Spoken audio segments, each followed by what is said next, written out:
Senhoras, senhores, queridas irmãs, queridos irmãos espíritas, jovens, nossos votos cordiais de muita paz. Aqueles eram dias tumultuosos. A humanidade experimentava o tormento da dominação romana. César, da capital de Roma, procurava manter o domínio sobre toda a terra conhecida.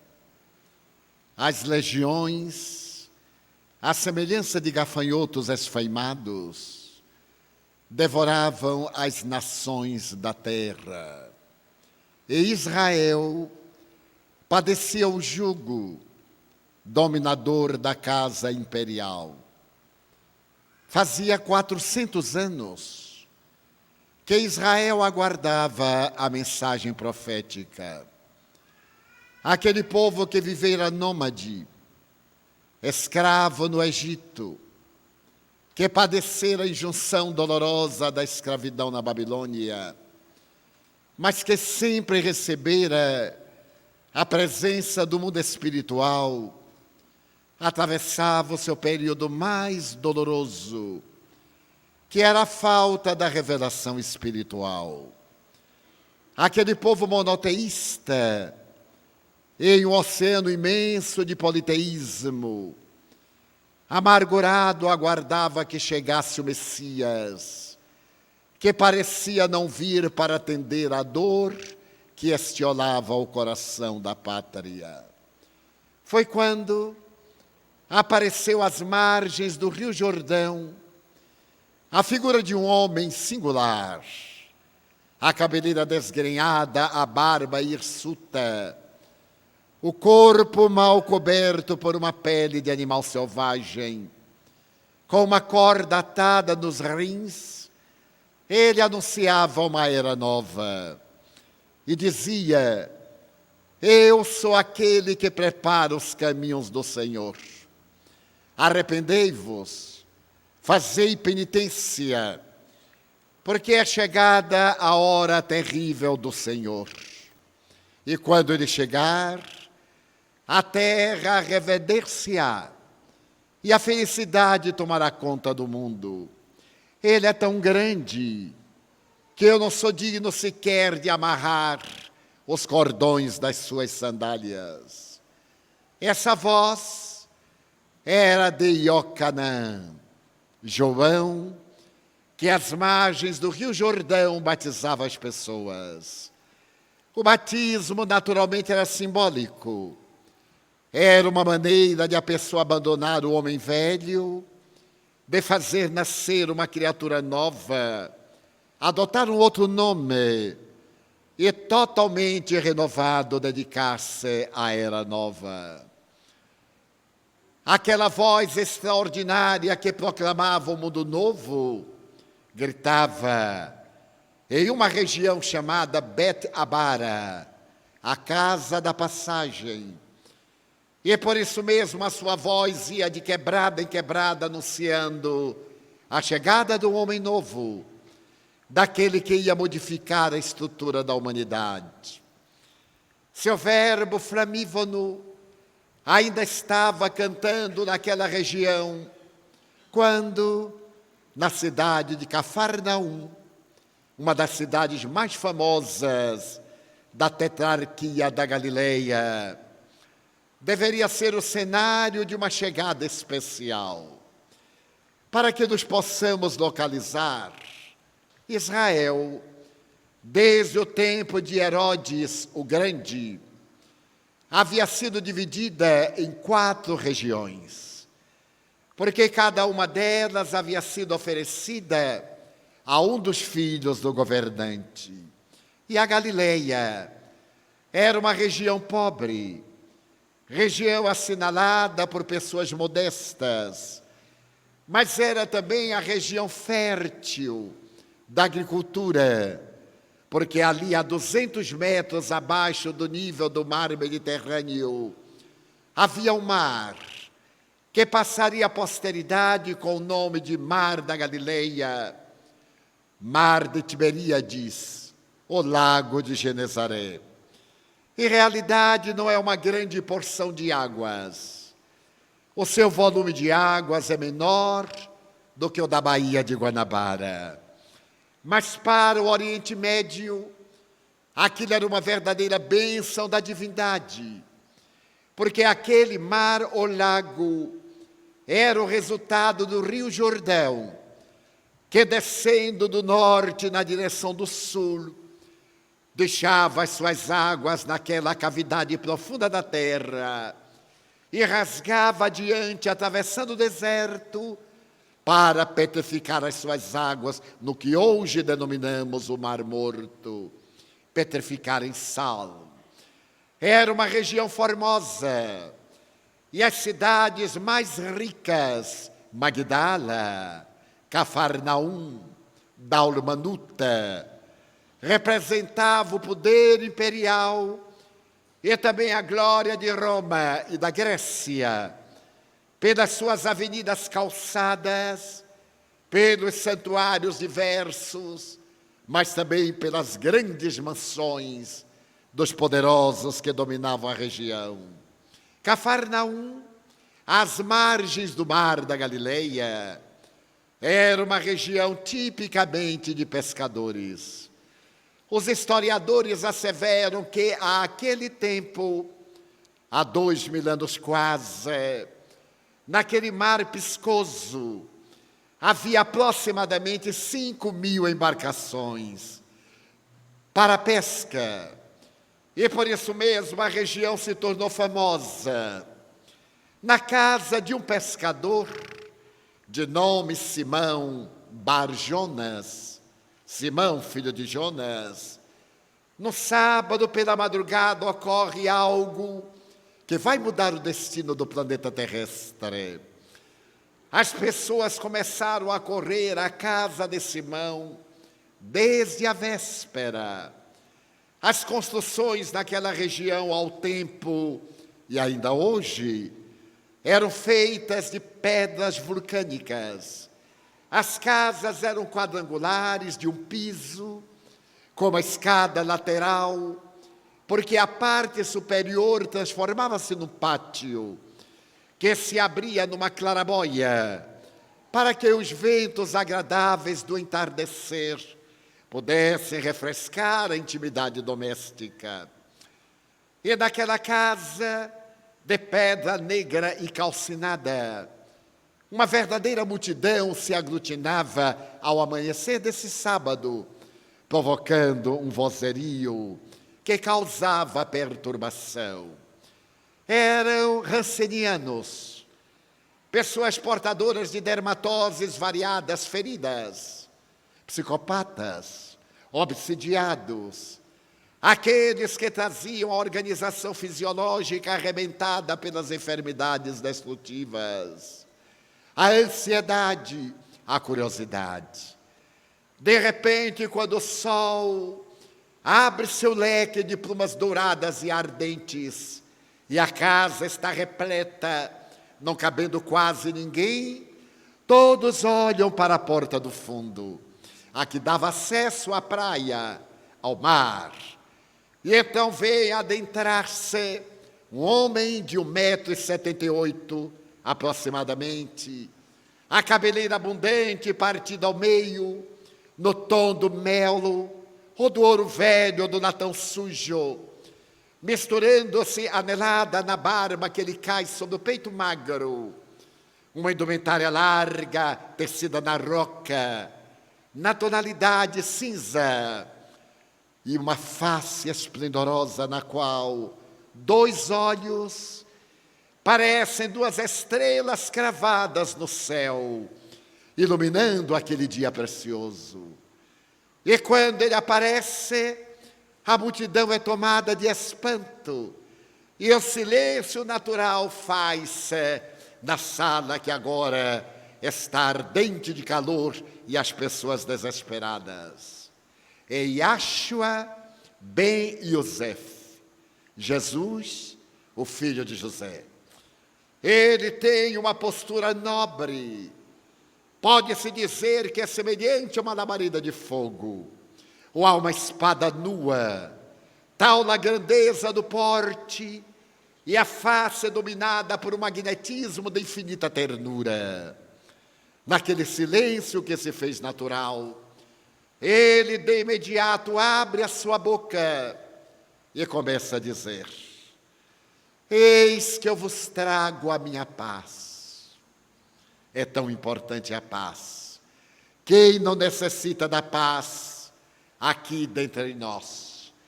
Então aquela primeira frase cai como um bálsamo na ferida aberta das almas atormentadas.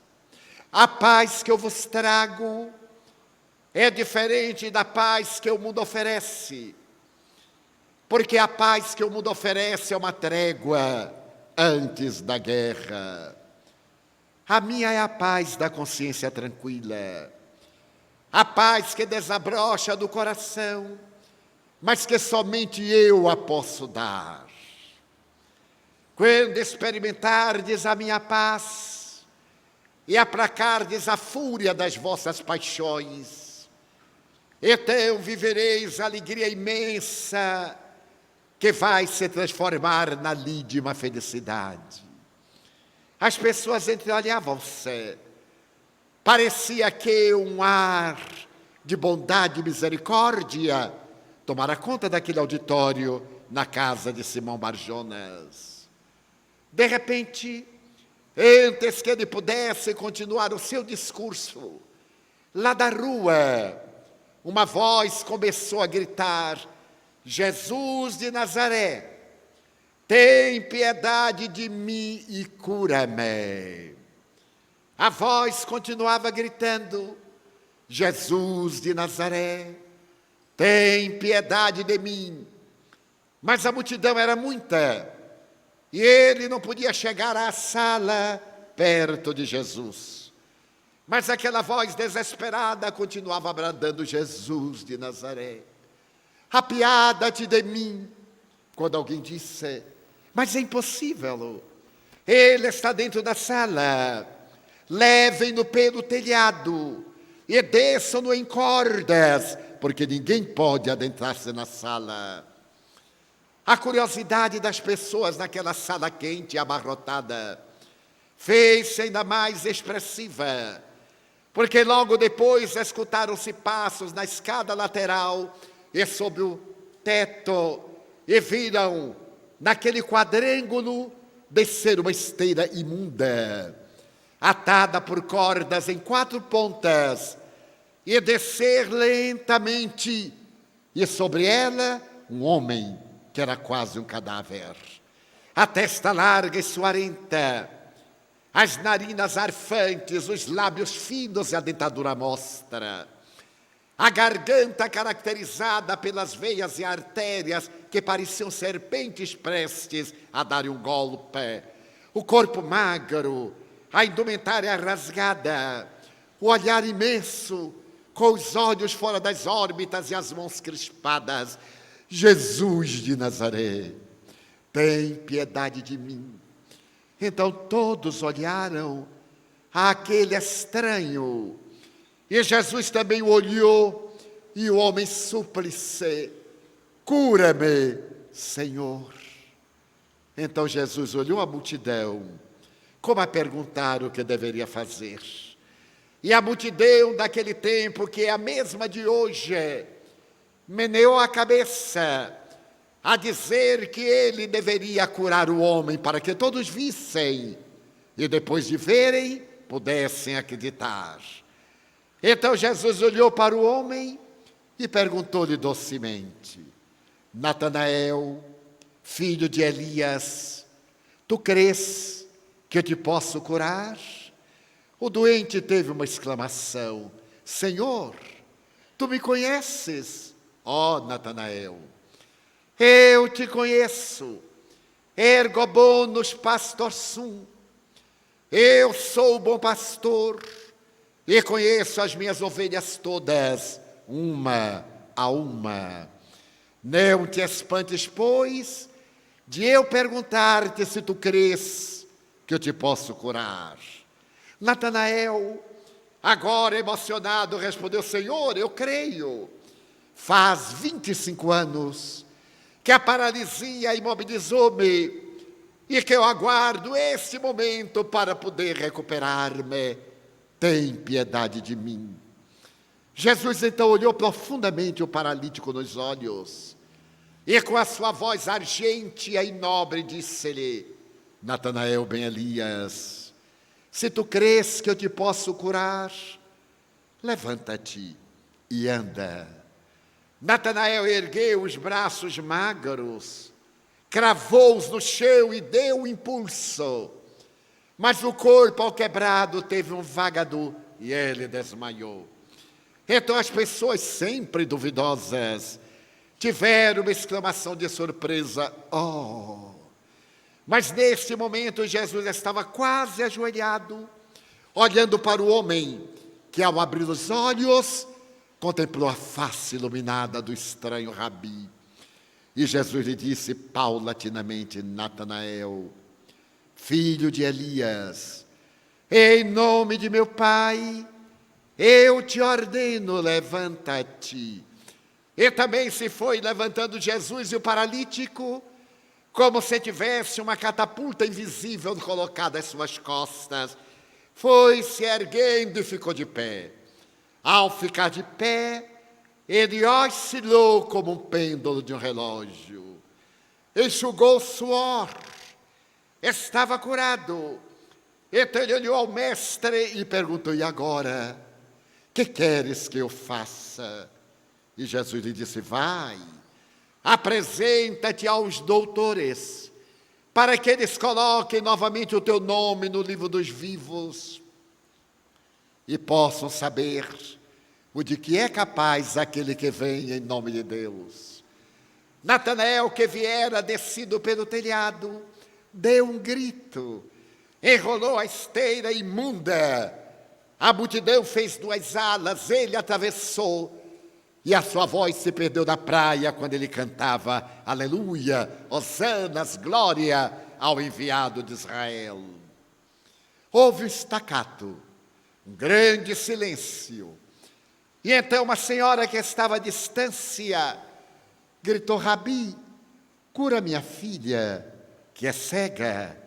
E aproximou-se com a menina. Ele tocou os olhos da menina e ela deu um grito. A luz feria-lhe agora o nervo óptico. A mulher abraçou a filha em lágrimas e alguém gritou: Rabi, tem piedade de mim. E outro: mestre. E mais alguém, e mais. Os curados iam-se, avisavam outros doentes que chegavam, e a multidão renovava-se incessantemente. Pedro, que era o dono da casa, estava entusiasmado. Ele estava de pé na porta, que dava também acesso ao mar, e vendo aquela multidão de miseráveis que se renovava, ele pensava jubiloso: ele é meu amigo. Quem não gostaria de ter um amigo desse? Ele elegeu a minha casa. Ele está criando uma era nova. Então Pedro, entusiasmado, sorrindo, olhou para o mestre e percebeu que o mestre estava cansado, com semblante pálido. Então Pedro se deu conta que o dia murchara na boca da noite que chegava. E então, tomado de sensibilidade, gritou: basta, por hoje basta, o mestre está cansado, fora. E acercou-se do seu amigo, como se fosse um cão São Bernardo junto ao pastor. Deu-lhe a mão e levou-o à praia. O sol havia desaparecido no crepúsculo, mas as nuvens ficaram douradas com seus últimos raios. Uma brisa perfumada de primavera corria nos braços do vento, e a natureza parecia uma orquestra de bênçãos, cantando o início de uma nova era. Então, Pedro sentou sobre uma pedra defronte do mar. Jesus amava a natureza. A natureza será a sua cátedra, será o seu livro, será a pauta onde ele escreverá o Sermão da Montanha, a mais notável sinfonia que a humanidade jamais escutou. Então ali à noite desceu sem preâmbulos, e salpicada de estrelas como diamantes, e de uma lua de prata que jogou seu véu de noiva sobre o mar, fazendo que as águas resplandecessem, à medida em que as ondas arrebentavam-se em espumas como rendas que beijavam as praias. Pedro estava entusiasmado e o mestre ao seu lado silencioso. Subitamente Pedro olhou para cima e percebeu que o mestre estava chorando.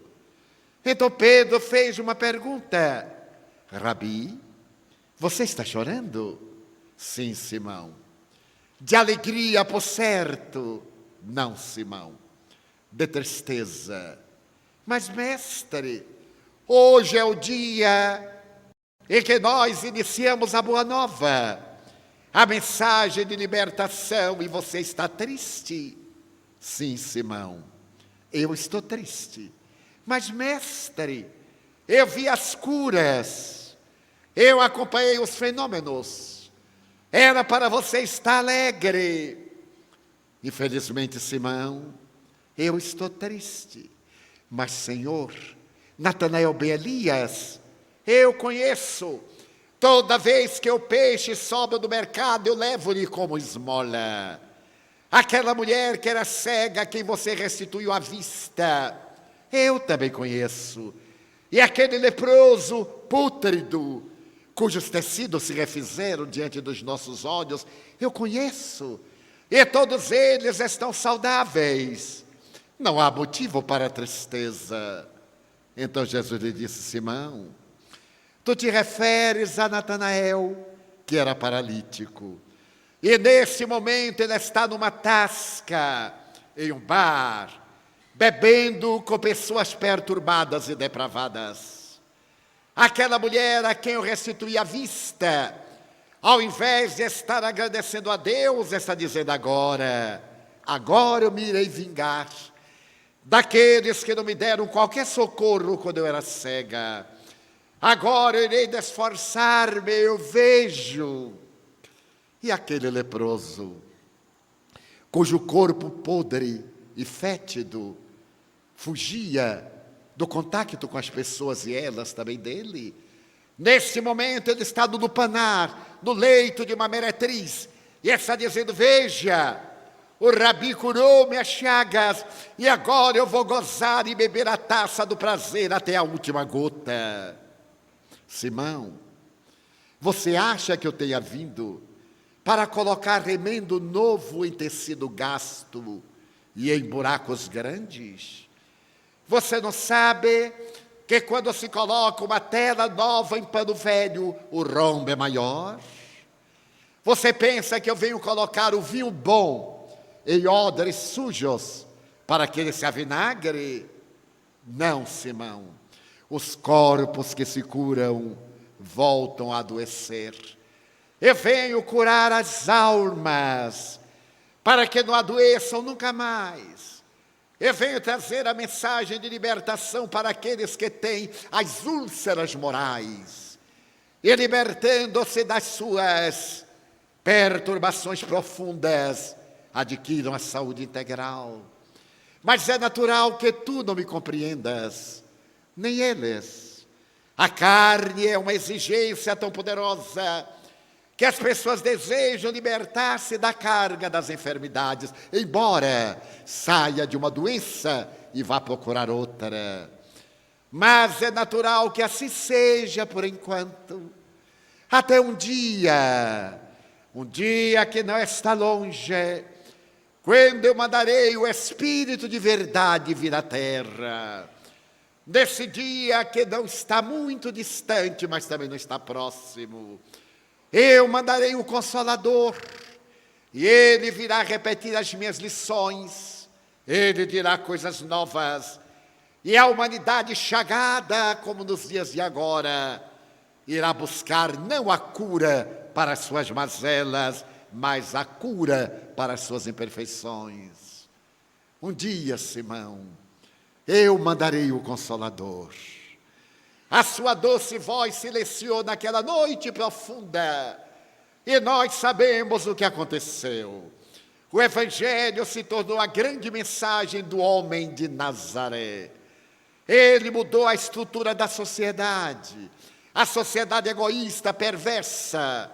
Ele dignificou a mulher, que era nada mais do que uma serva para as necessidades biológicas do homem.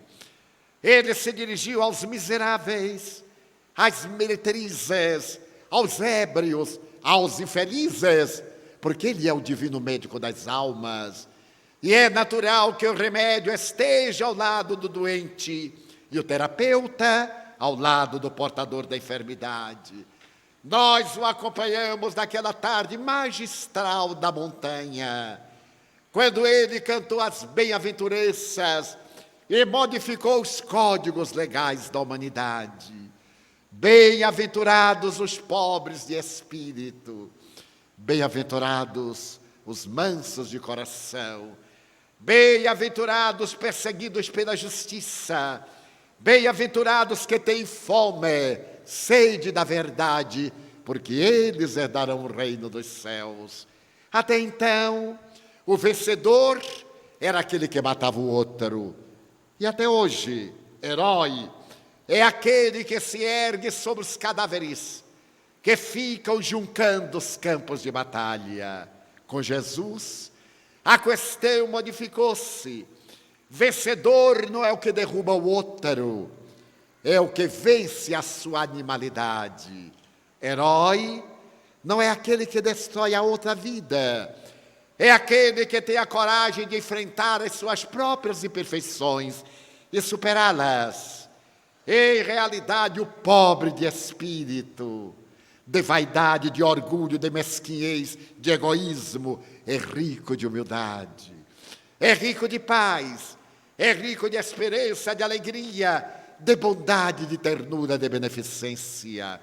E o seu Evangelho modificou a terra, mas os tempos ainda não eram os próprios. Um amigo traiu, o outro negou, ele foi levado ao pretório, teve o seu corpo dilapidado pelas chicotadas, que lhe dilaceraram as pernas e o tórax e os pulmões. Foi coroado de espinhos numa cena ridícula, para poder dizer que era o rei de Israel. Ele colocar o manto vermelho sujo, arrancado do lodo, para poder levá-lo ao ridículo. Mas ele se manteve digno. Somente as pessoas ridículas é que podem ser ridicularizadas. Os homens e as mulheres nobres, por mais que sejam levados ao patamar do ridículo, permanecem dignas. Foi crucificado e voltou, como ele havia anunciado, para demonstrar que a vida não é a matéria. A matéria é uma indumentária de que nos utilizemos no processo da evolução. À semelhança de uma roupa, depois de atender à sua finalidade, é gasta, decompõe-se, transforma-se na intimidade da química do subsolo, e logo depois este ser renasce na imortalidade. Jesus foi o protótipo daquele exemplo da imortalidade da alma. Não apenas anunciou que a alma era imortal, como provou, retornando. As testemunhas que tiveram a oportunidade de vê-lo depois da inhumação cadavérica são inumeráveis. Ele apareceu a Maria de Magdala, apareceu no cenáculo 2 vezes, apareceu a 2 viandantes pela estrada de Emaús, apareceu na Galileia, diante dos amigos que pescavam numa madrugada de neblina, apareceu na Betânia, diante de 500 testemunhas, e através dos séculos, ele continua aparecendo. Apareceu na estrada de Damasco, a Saulo, o jovem rabino, que ia à direção da cidade para poder continuar a sua sanha assassina e matar Ananias, um venerando apóstolo da mensagem de Jesus. E ele veio aparecendo através dos séculos, de época em época, como bom pastor que nos chama para o rebanho da solidariedade, da fraternidade e o rebanho da paz. Nós nos recordamos o que aconteceu. A sua mensagem expandiu-se e em breve ela estava na capital do Império Romano, no bairro da Suburra, das Meretrizes, da Soldadesca, ou nas catacumbas de São Calixto, nos arredores de Roma, próxima da Via Ápia antiga. A palavra de Paulo, a palavra de Pedro, convocava as almas aturdidas, falando-lhes sobre o reino dos céus, até que Domício Nero, o imperador, depois que mandara incendiar Roma, porque ele desejava fazer uma cidade espetacular de mármore, ele atirou a culpa nos seguidores do homem do caminho e começaram as perseguições. Perseguições que vão terminar quase 250 anos depois, no período de Diocleciano, o imperador mais cruel na perseguição aos cristãos. As estatísticas dizem que aproximadamente 1 milhão de vidas, 1 milhão de vidas estioladas. A perseguição levou ao poste do suplício, às fogueiras, às arenas, à empalação, à crucificação. 1 milhão de pessoas que se deixaram tocar pela figura extraordinária de Jesus. Mas é nesse período, por volta do século III, que começa aquela grande era quando a escola neoplatônica de Alexandria repete as lições de Jesus e nasce uma organização filosófica que vai constituir as bases da religião católica e que é chamada a patrística. Entre esses homens e mulheres notáveis aparece a doutrina dos princípios. Logo depois, a doutrina da apologética. E mais tarde, notáveis filósofos como Agostinho de Hipona, Próclus, Jámblico, espalham a mensagem renovadora do Evangelho, pregando a reencarnação, a comunicabilidade dos espíritos, a sobrevivência ao túmulo, bases do Evangelho do mestre Galileu. Jesus era reencarnacionista. No seu inovidável diálogo com o doutor da lei Nicodemos, ele foi enfático. É necessário nascer de novo, nascer da água e do Espírito para entrar no reino dos céus. E repete a prova da reencarnação inúmeras vezes, como antes de partir da terra, os amigos, sentindo-lhe a ausência, dizem-lhe: não nos deixes órfãos. E ele então repete: não, eu não vos deixarei órfãos, eu rogarei a meu Pai para que vos mande o Consolador. E quando ele vier, repetirá as minhas lições, porque seriam adulteradas.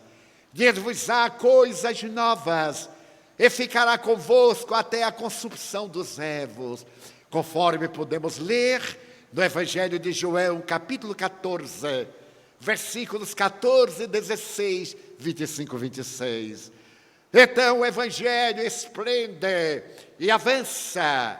O próprio Santo Agostinho, reencarnacionista, terá a oportunidade de dizer: não será lícito acreditar que antes de eu ser o que sou, estive no ventre de uma outra mulher, mas por volta do ano 548, depois que o Império de Roma fragmentou-se e dividiu-se em Império de Roma do Oriente, tendo por capital Constantinopla, a antiga Bizâncio, e do Ocidente, Roma, no ano de 548, governava Constantinopla e o Império do Oriente um homem admirável, o imperador Justiniano.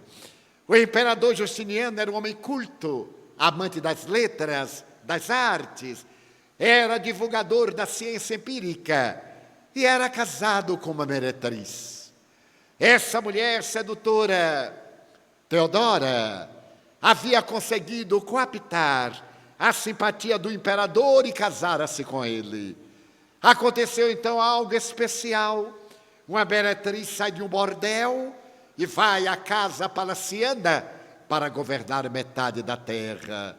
Então, as suas companheiras de prostituição começaram a dizer que a sua era uma profissão próspera, era uma profissão honorável, porque uma delas agora era imperatriz. E Teodora, orgulhosa e magoada, mandou matar a todas as meretrizes de Constantinopla, 550. Aliás, um número bastante pequeno para os padrões modernos. E aconteceu que o povo, que era reencarnacionista, diante desse ato ignóbil da imperatriz, começou a vaticinar: ela tem que pagar, porque ninguém fica impune a um crime dessa natureza. Ela terá que pagar, terá que se reencarnar muitas vezes para pagar o crime hediondo. E ela, que era supersticiosa, começou a temer a necessidade da reencarnação. No referido ano de 548, ela estava à morte. E o imperador, que amava com verdadeira loucura, estava diante do seu leito quando ela lhe faz um pedido singular: depois que eu morrer, tu que és o imperador do Oriente, decreta que a reencarnação é uma heresia. Era louca, coitada, porque depois de governar a terra, queria determinar as leis soberanas da vida, governando o mundo espiritual.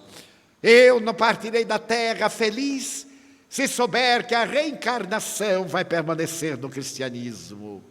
E Justiniano, também desvairado, prometeu-lhe que na primeira oportunidade iria convocar um concílio e a reencarnação seria banida das tradições cristãs. E isso aconteceu 4 anos depois. No ano 552, ele convocou o segundo concílio ecumênico de Constantinopla. O Papa se opôs, mas ele ameaçou com as legiões trazer o Papa diretamente para Bizâncio, para que ele pudesse administrar o concílio. E a primeira providência de Justiniano foi preparar uma comissão para poder tornar heréticas as doutrinas de Orígenes. Observe a sutileza. Ele não teve a coragem de condenar a reencarnação, porque era uma doutrina aceita pela sociedade da época. Através de um artifício, ele irá condenar as doutrinas de Orígenes. Que doutrinas serão essas? Orígenes havia escrito uma obra memorável chamada A Doutrina dos Princípios, na qual a reencarnação era a base para explicar a justiça divina. Todos nós nos perguntamos por quê? Existem pessoas felizes e pessoas desventuradas, porque uns são belos e outros deformados, porque nasce uma criança portadora de anencefalia, sem cérebro, uma criança com microcefalia, o idiota, porque que existem pessoas simpáticas e belas que nascem no berço de ouro e outras deformadas e felizes nas palhas miseráveis da pobreza. Por quê? Para quê? Dizer que é para a vontade de Deus? Então, se eu fosse um deformado, eu perguntaria: mas por que eu? O que é que ele pretende com isso? Castigar-me por quê? Então, a doutrina da reencarnação diz que os nossos atos geram as consequências. Há uma lei na física chamada lei de causa e de efeito. Todo efeito, diz Allan Kardec, O codificador do Espiritismo provém de uma causa. Logo, todo efeito inteligente provém de uma causa inteligente. O Espiritismo, então, ensina que Deus é amor, é a misericórdia suprema, a bondade absoluta, que nunca condena e que nunca perdoa. Mas é paradoxal. Então, Deus não perdoa? Não. Deus ama. Quem ama não tem necessidade de perdoar. Somente perdoa quem ficou ressentido. Se alguém me ofende, eu fico magoado, eu posso perdoar-lhe. Mas se alguém me ofende, eu não dou importância, porque considero que é uma atitude infantil. Eu amo. E quando se ama verdadeiramente, é dispensável, perdoe-me. Mas por quê? Eu entendo e o perdão é dispensável. Mas Deus não castiga. Ele estabeleceu leis universais de justiça. Se eu penso no bem, eu vivo bem. Se eu penso mal, eu experimento mal. Se eu prejudico a outrem, em verdade eu prejudico a mim mesmo. Se alguém me faz o mal, eu somente sofro se quiser. Porque se eu não aceitar o mal que me dirigem, o mal não me faz mal nenhum. Então o Espiritismo veio posteriormente para aclarar as palavras de Jesus. Mas então, Justiniano condenou, através daquela comissão de bispos, as doutrinas de Orígenes. E a partir daquele ano 552, a reencarnação passou a ser perseguida e desapareceu da teologia da Igreja Católica Apostólica Romana, mas não desapareceu da realidade. Os anos sucederão-se, e ao largo da noite medieval, 1000 anos de ignorância, milênios de atraso cultural, científico e tecnológico. Por fim, a sociedade desperta por volta do século XV, do século XVI, e nós somos abençoados com as grandes descobertas marítimas. A conquista da América por Cristóvão Colombo, em 1492. A conquista do caminho marítimo para as Índias, por Magalhães, que faz a grande viagem de circunnavegação. A descoberta desse maravilhoso país continental, o Brasil, graças a Pedro Álvares Cabral e a falta dos ventos pródigos que nos empurraram para o Porto Seguro na Bahia. Tinha que ser na Bahia. Então, nós vamos chegar agora ao século XVI e vamos experimentar a reação de Lutero contra a venda imoral das indulgências. Quando o Papa, desejando dinheiro para construir o Vaticano, a igreja, a Catedral de São Pedro, cria indulgências. Para quem não sabe o que é, perdão, tolerância. E saem os sacerdotes pela Europa, vendendo indulgências. Qualquer crime recebe perdão e a pessoa entra no reino dos céus, se pagar, é claro. Furto, latrocínio, hedionez, adultério, genocídio, guerra, tudo tem um preço, há uma tabela. E Martinho Lutero, um monge augustiniano na Alemanha, considera isso uma grande imoralidade. Então os ricos têm que ganhar o reino dos céus. Depois dos crimes perpetrados de maneira hedionda, levanta-se Lutero e protesta.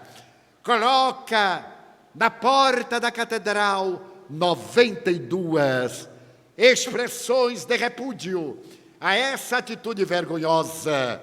E a partir desse momento nasce a reforma.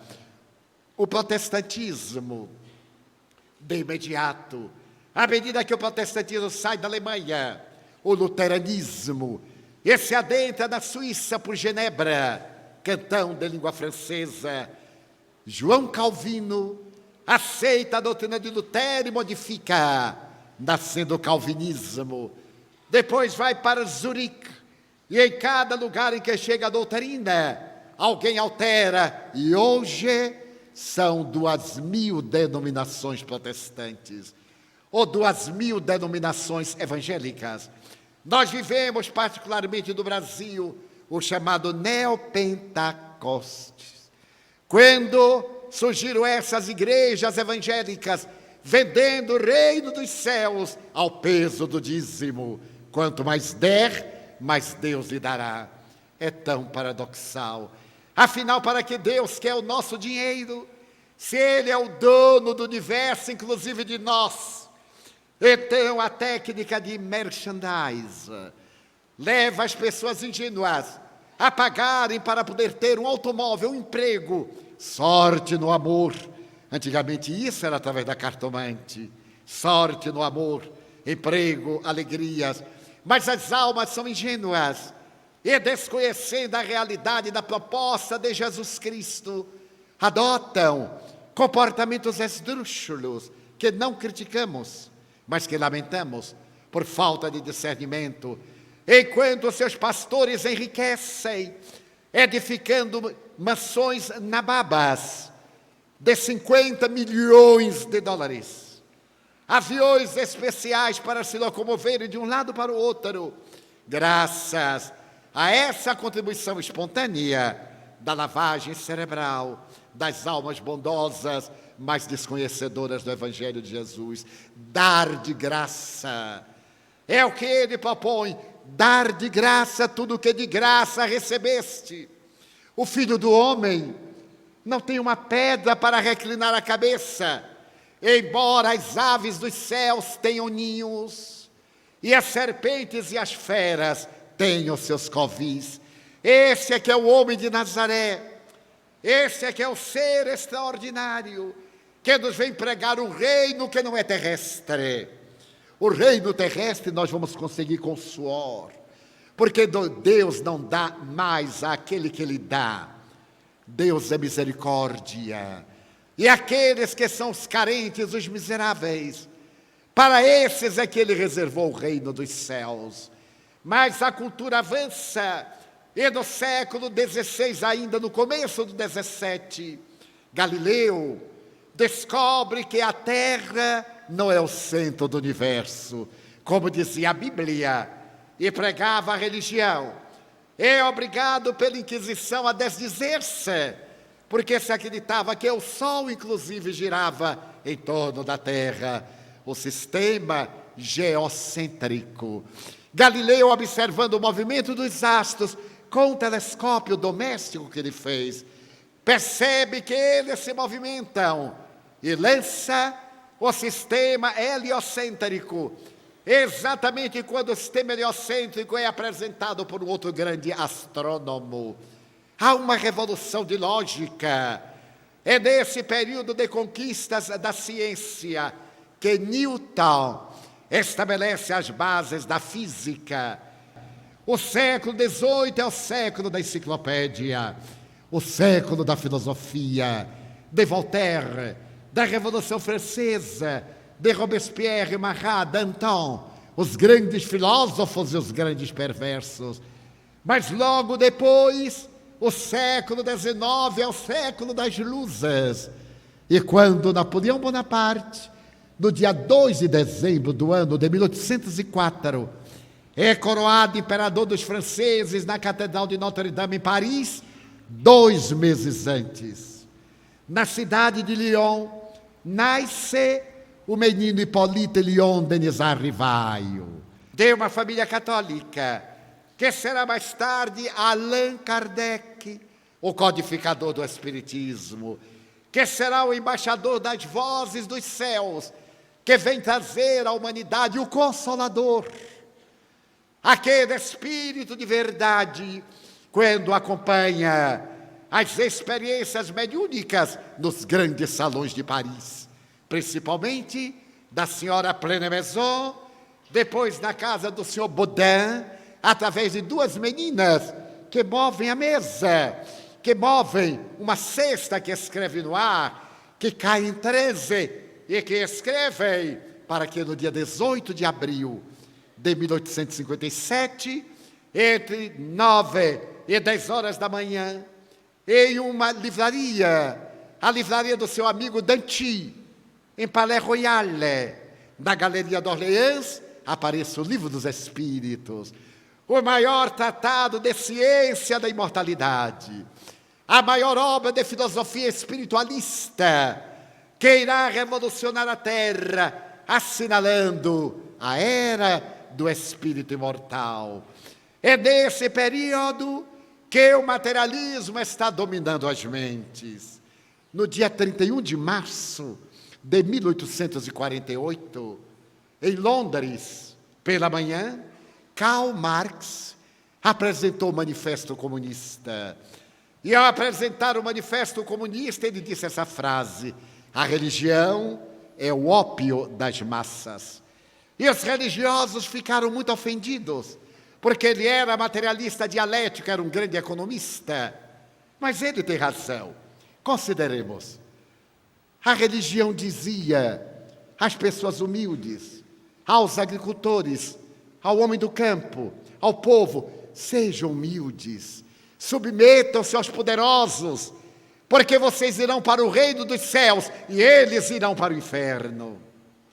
Até hoje ainda dizem isto: sejam humildes, submetam-se aos governantes hipócritas, subornadores, àqueles que desviam as verbas para os paraísos fiscais. E a humanidade padece da vergonha de vê-los na televisão, cínicos, falando de moral e dignidade, expostos através da televisão, cometendo crimes hediondos. Mas sejam humildes, porque eles irão para o inferno e as vítimas irão para o reino dos céus.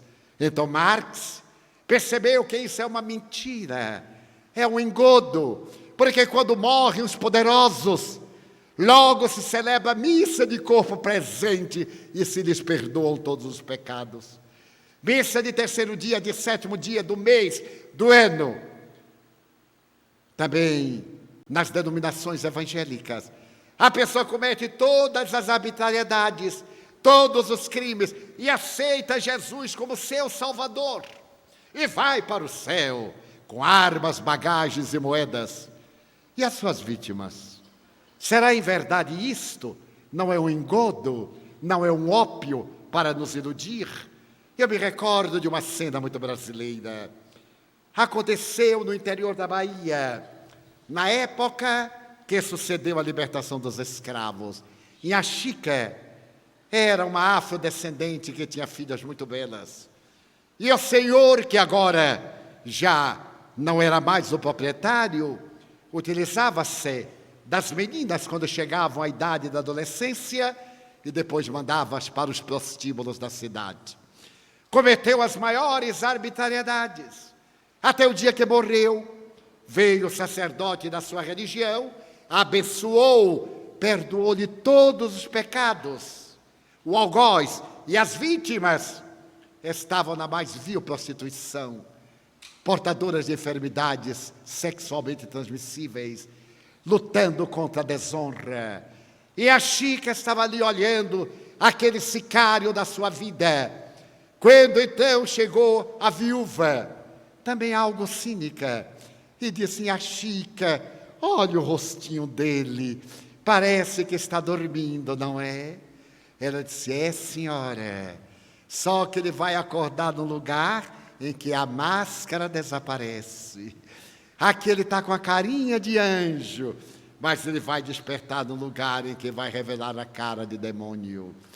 Então, essas propostas ilusórias não têm lugar no cristianismo.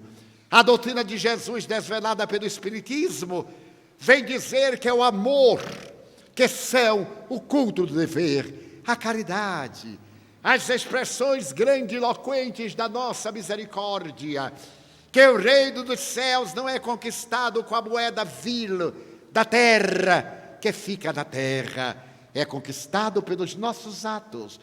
Eu me recordo de uma milionária americana que desencarnou deixando 200 milhões de dólares para os seus gatos e cachorros. 200 milhões de dólares. Mas ela pedia para ser enterrada no mausoléu de mármore e ter o seu cadáver colocado dentro do seu automóvel Rolls Royce, cheio de ouro e de pedras preciosas. E atenderam ao seu desejo, é claro. O carro foi colocado no mausoléu e dali por diante ela foi a pé mesmo, porque tudo ficou aqui na terra. Então a proposta do Espiritismo é a da nossa convicção interior para vencermos as nossas paixões, para superarmos as nossas mesquinhezas, para nos libertarmos do egoísmo, esse terrível inimigo da nossa felicidade. Os Espíritos vieram dizer: não, o materialismo está enganado, a vida continua. Eu era criança, não faz muito tempo, faz apenas 78 anos. A nossa família é muito católica, e eu estava em casa, um casarão, porque nós éramos 13 filhos, e eu estava brincando na sala de visita, quando de repente chegou uma senhora, e olhando para mim me disse: Di, que é meu nome de família, chame Ana, minha mãe, eu quero falar com ela. Eu brincando gritei para a cozinha: mãe, aqui tem uma mulher que quer falar com a senhora. Minha mãe veio rapidamente e olhou na sala e não viu a ninguém. Então ela disse: meu filho, aonde está a senhora? Aqui. Ela me puxou a orelha, porque minha mãe dizia que Deus colocou a orelha em criança para a mãe poder sacudir. Então ela sacudiu e eu comecei a choramingar. E ela disse: não minta. E voltou para a cozinha. Eu não entendi nada. Aquela voz disse outra vez: diga a Ana que eu sou sua avó, Maria Senhorinha. Eu não sabia o que era avó, porque quando eu nasci, meus 4 avós já haviam morrido. Então eu gritei: mãe, a mulher está dizendo que é Maria Senhorinha, que é minha avó. Minha mãe era baixinha, e mulher baixinha é terrível. Ela veio correndo. As grandes não, as altas são como muita trovoada, pouca chuva. Mas as pequeninas já começam chovendo. Ela veio correndo e olhou para mim: menino, você enlouqueceu? Sua avó já morreu há muitos anos. Nem ela conheceu sua própria mãe, porque quando ela nasceu, a mãe morreu de infecção puerperal. E ela foi educada por uma irmã. Ela nunca pronunciou o nome da mãe dela. Sempre falava de Edviges, que era sua irmã, mas era sua mãe de criação. Então ela parou e disse: menino, como é que você sabe o nome de sua avó? Eu disse: a mulher está dizendo. Qual mulher, meu filho? Eu deveria estar muito pálido. Uma criança de 4 anos e meio. Ela então me carregou e me levou à casa da minha tia, que era próxima. Minha tia era paralítica. Então ela chegou, me jogou no quarto e disse: Edviges, esse menino enlouqueceu. Ele está dizendo que mamãe está lá em casa. Minha tia era muito calma. Ela me olhou e perguntou: Di, e aonde é que você viu mamãe? Eu disse: lá em casa. E aonde ela está? Lá em casa. Mas nesse momento eu vi que a senhora entrava pelo corredor. Eu digo: ela está chegando. Acaba de entrar no quarto. Minha mãe e minha tia se abraçaram e recuaram um pouco, porque esse negócio de alma do outro mundo, recuaram. Então minha tia perguntou: como é que ela está vestida? Ora, para uma criança em 1932, descrever não era fácil. Eu recordo que eu disse: ela está com uma saia arrastando no chão, tem uma corda na cintura, que era um cinto, e o cabelo tem um pente enorme, era um pente sevilhano que eu não conhecia. E que mais? Ele tem uma coisa brilhando aqui, um balangandã, aqui no peito. Minha tia disse: Ana, é mamãe. Fui eu quem colocou aqui o camafeu no cadáver dela. Di, pergunte o que é que ela quer. Eu não sei o que aconteceu. Eu perdi a consciência. E quando eu acordei, as duas choravam copiosamente. E me olhavam de maneira estranha. A partir dali, eu fiquei um menino meio especial. Porque eu via coisas que os outros não viam. Brincava com o índiozinho, que foi meu companheiro, Jaguaraçu. Vivia sempre em conversação. E, claro, eu era tido como um menino especial. Mas as pessoas, cidade do interior, naquela época, todo mundo conhecia todo mundo, principalmente a vida alheia. Porque no interior todo mundo sabe Não há segredo, e sempre se melhora um pouco. Então, alguém chegava e dizia assim, Di, quem é que está comigo? Eu estou vendo assim, uma pessoa que está dizendo isso, aquilo. Era assim um pouco de fenômeno. Meu pai, um homem muito austero, me dizia, se você falar que está vendo morto, eu lhe bato. E ele me batia bastante. E eu falava, me perguntava, eu estava vendo, então eu dizia. Quando ele sabia, ele me pegava, porque lá em casa tinha um psicólogo. Já, naquela época, ficava pendurado atrás da porta. Era de couro cru. Então, quando nós tínhamos qualquer deslize, meu pai fazia uma psicoterapia de 3 minutos, a gente ficava curado. Ninguém ficou com complexo. Pois bem, passaram-se os anos. E mais tarde, no dia 23 de junho de 1944, véspera de São João, um irmão meu teve um problema cardíaco e caiu na rua, morto. Amigos me disseram, eu fui ver, e quando eu o vi morto, eu fui tomado de uma angústia, corri para casa para poder avisar a meus pais. Sentei-me, trêmulo. Seu cadáver foi trazido, ele era casado, morava defronte de nós, e lá para as 8 da noite, eu não saí do lugar, impactado. Minha mãe me disse, meu filho, vamos fazer o rosário de Nossa Senhora no velório de seu irmão José. Eu quis levantar e não pude. Estava com uma cãibra da cintura para baixo. Tentei novamente e não pude. Então eu disse, mãe, eu não posso. Eu estou sentindo uma coisa estranha. Ela disse, já vem você com suas coisas. Porque eu era um pouquinho complicado mesmo. Ela então me pegou, me puxou e eu caí. Então fui levado para a cama. Para a minha família foi um drama. O filho mais velho morto, repentinamente, e o mais jovem, eu sou o último, ali paralítico. Chamado médico. Era um médico clínico. Ele examinou, aquele exame muito antigo, bateu aqui no fígado, que não tinha nada com a paralisia e tal. E ele disse, foi um choque. Se ele tomar outro choque, ele fica bom. Meus irmãos muito inteligentes, quase me mataram de choque elétrico. Eu tinha um irmão, ele descascava o fio e da perna. Eu tomava o choque e continuava. Só que ele entendeu que era um choque psicológico, emocional. E eu fiquei ali na cama, do dia 23 de junho, até 5 de dezembro de 1944. Eu tinha uma prima que adorava essas coisas. Traduz-se espiritismo.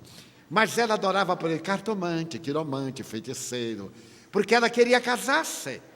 E estava com 29 anos. Naquela época foi lançado um livro chamado A Mulher de 30 Anos, de Honoré de Balzac. Dizia que a mulher que não se casava até os 30 anos ficava balzaquiana. E essa era uma tragédia. A mulher não casada. Hoje não, uma mulher de 60 anos é uma gata, não é?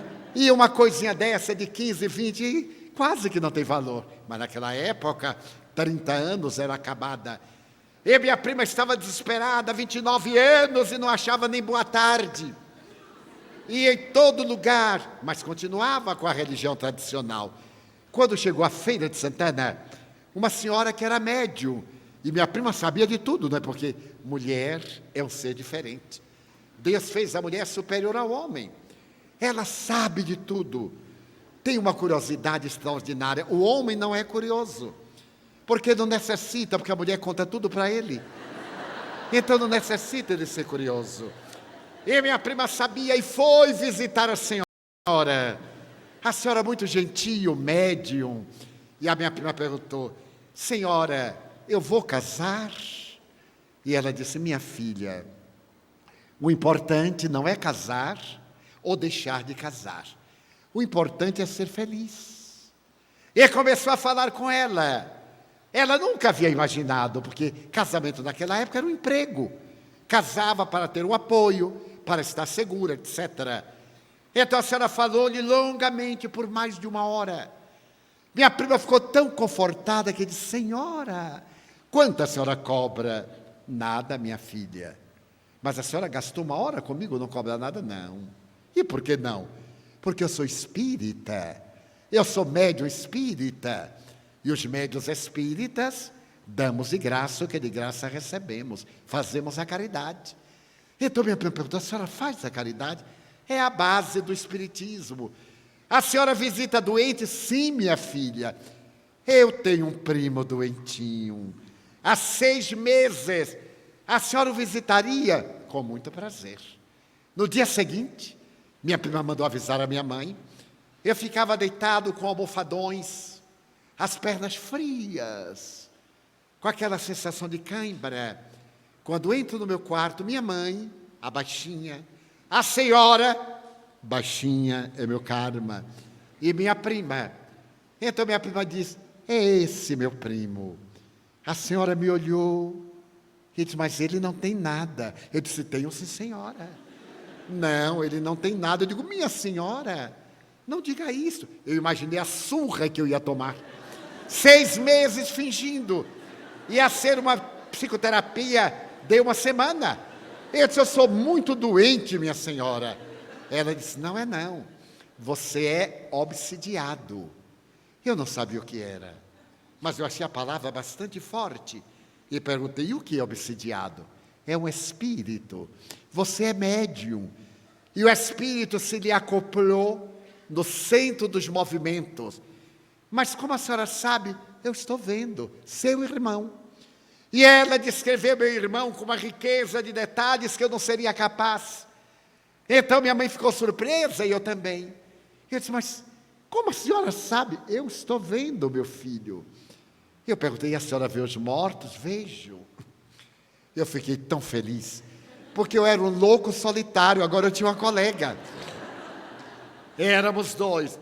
Mas eu também vejo, porque você é médium. E vai ficar bom agora. Você sabe orar? Sim, senhora. Eu sou sacristão, sou católico. Então feche os olhos e ore, que eu lhe vou aplicar o passe, a bioenergia. Mas eu não fechei o olho todo não, porque eu queria ver o que era. Eu cerrei mais ou menos. Ela se aproximou da minha cama, ergueu a cabeça e começou a orar. E eu vi aquela mulher iluminar-se como se fosse uma lâmpada fluorescente. Ela estendeu as mãos sobre minha cabeça e chovia como esses chuviscos de prata dos fogos de artifício. Então ela começou a movimentar movimentos rítmicos, como se estivesse tirando uma teia de aranha de cima de mim. E eu orando o Pai Nosso, fechei os olhos. Quando eu terminei, 3, 4 minutos depois, ela então disse: já está bem. Os bons espíritos levaram José, seu irmão. Pode levantar-se. Eu abri os olhos, senti uma sensação de ar refrigerado que não havia naquela época. O que é que você sentiu? Eu disse: uma brisa fria. Pois é, são os fluidos. Levante-se. Eu disse: mas se levantar eu caio. Ela disse: não caio. Eu digo: caio. Minha mãe pôs a mão no quadril e disse: levante. Eu digo: mãe, se eu levantar eu caio. Caia, mas mostre que é um menino educado. Porque naquele tempo os filhos obedeciam aos pais, não é? Agora os pais têm um medo dos filhos. É uma coisa curiosa. Então eu teimei, mas falei assim: levante-se. Eu já vi tudo. Eu empurrei os quadris. Quando os pés bateram no chão, eu senti essa sensação da irrigação dos vasos periféricos.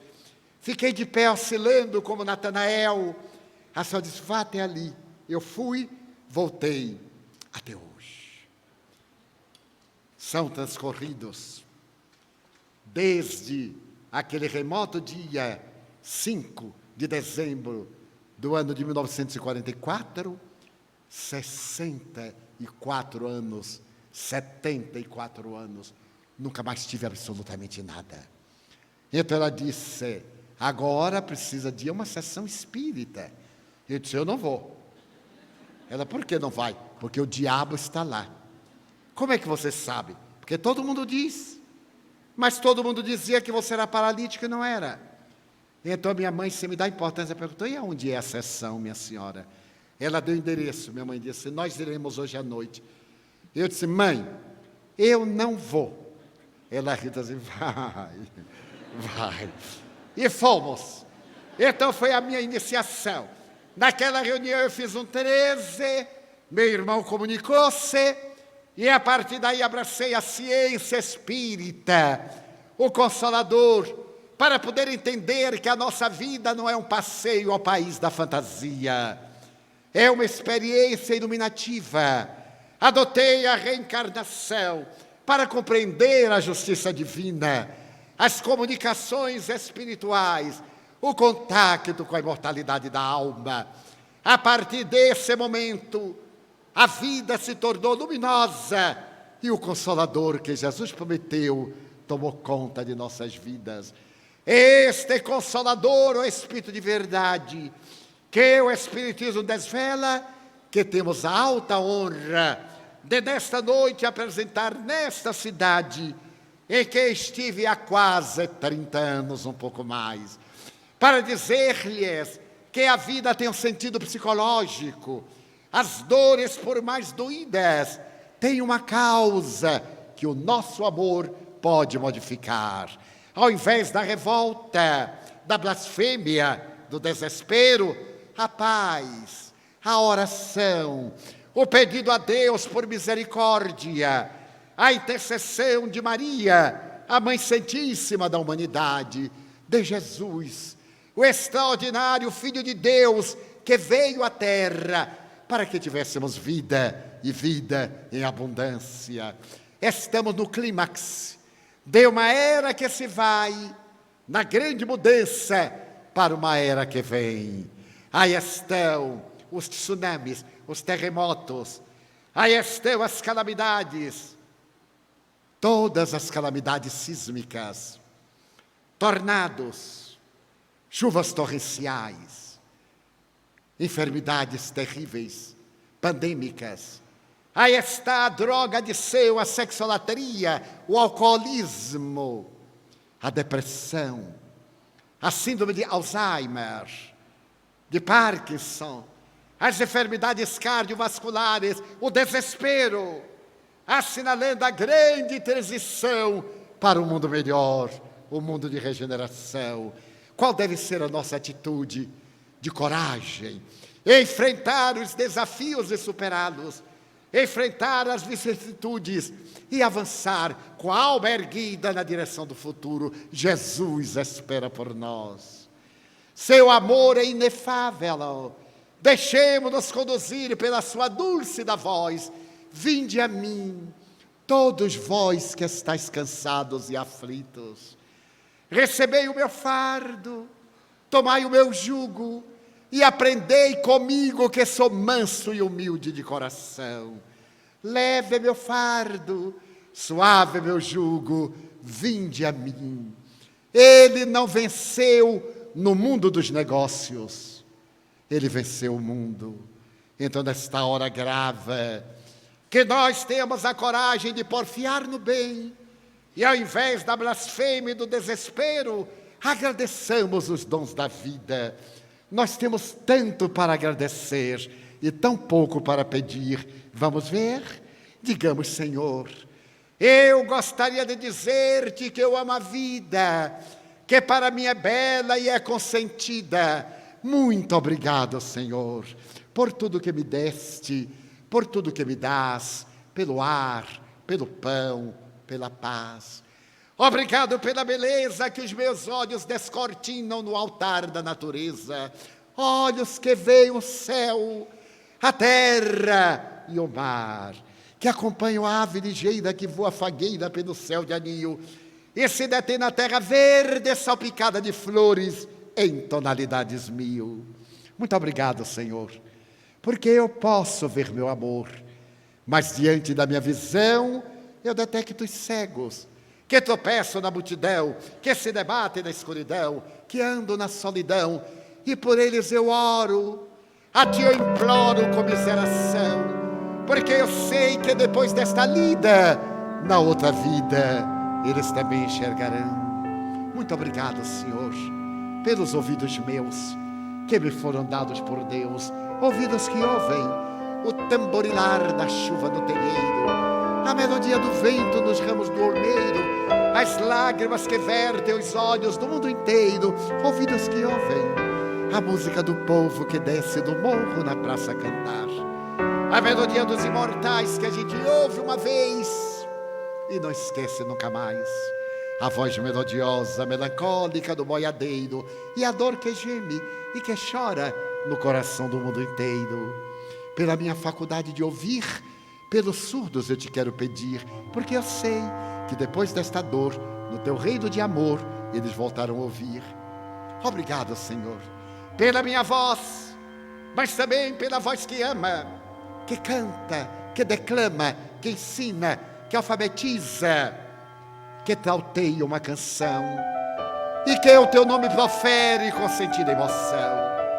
Diante da minha melodia, eu quero rogar pelos que sofrem de afasia. Eles não falam de noite, eles não cantam de dia.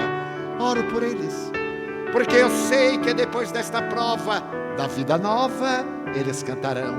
Obrigado pelas minhas mãos, mas também pelas mãos que aram, que semeiam, que agasalham, mãos de ternura, mãos que libertam da amargura, mãos dos adeuses, mãos que apertam mãos, meus de poesias, de sinfonias, de cirurgias, de psicografias, pelas mãos que atendem a velhice, a dor, o desamor, pelas mãos que do seio embalam o corpo alheio junto ao seu seio, e pelos meus pés que me levam a andar sem reclamar. Muito obrigado, Senhor, porque eu posso bailar. Diante do meu corpo perfeito eu te quero louvar, porque eu vejo na terra aleijados, amputados, que se arrastam, desolados, imobilizados, que não se podem movimentar. Eu oro por eles, porque eu sei que depois desta expiação, na outra reencarnação, eles também caminharão. Muito obrigado, por fim, pelo meu lar. É tão maravilhoso ter um lar. Não é importante se esse lar é uma mansão, um duplex, uma casa no caminho, um ninho, um bangalô, seja lá o que for, mas que dentro dele exista o amor de mãe ou de pai, de mulher ou de marido, de filho ou de irmão, a presença de um amigo, alguém que me dê a mão, pelo menos a companhia de um cão, porque é muito triste viver na solidão.